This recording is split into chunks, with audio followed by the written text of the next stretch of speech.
So these next songs are going to be about air and wind. And at a conservation authority, of course, when we talk about air and wind, we talk about how it impacts water.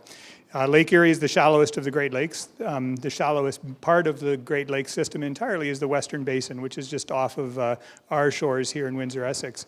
The depth is average of about 25 to 30 feet. On the outside, it's about 75 to 80 feet in the eastern end. But as a result, because it's so shallow, it only takes a slightest breeze that can kick up lively waves.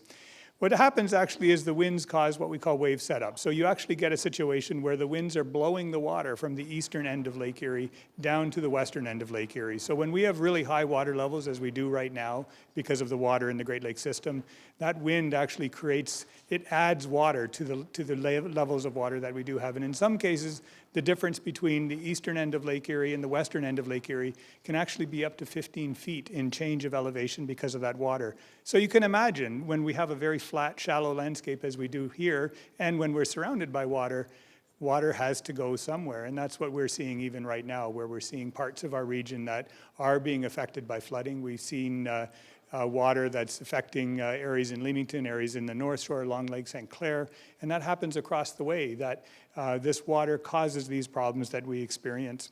So when this happens, there's a lot of problems that we have. So air and wind, wonderful things, but can cause great problems. And because Lake Erie is so shallow, when these high winds do come up, or when these even subtle winds do come up, they create waves, and waves create shipwrecks. Over the years, there's been hundreds and perhaps even thousands of shipwrecks that are down at the bottom of Lake Erie because of the violent storms that whip up in a hurry, that have taken down hundreds of schooners, freighters, and steamships certainly over the year. This area as well, because of the winds that we have and the nature of our region, it's known as the thunderstorm capital of Canada, and it has more breathtaking lightning displays than anywhere else in Canada. Harrow, as an example, has the highest number of days of lightning strikes in this country, which strikes about 36 times a year in Harrow.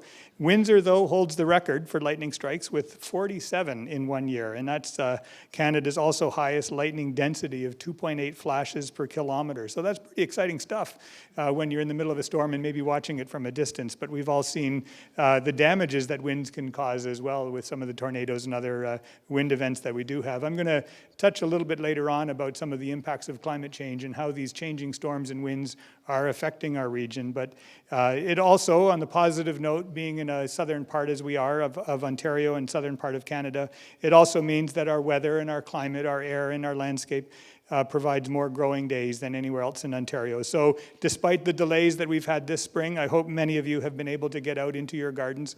I know our farmers are wanting to get out into their fields because they will get, when the weather does clear up, first crack at hopefully planting their crops and hopefully for us planting our flowers. So thank you.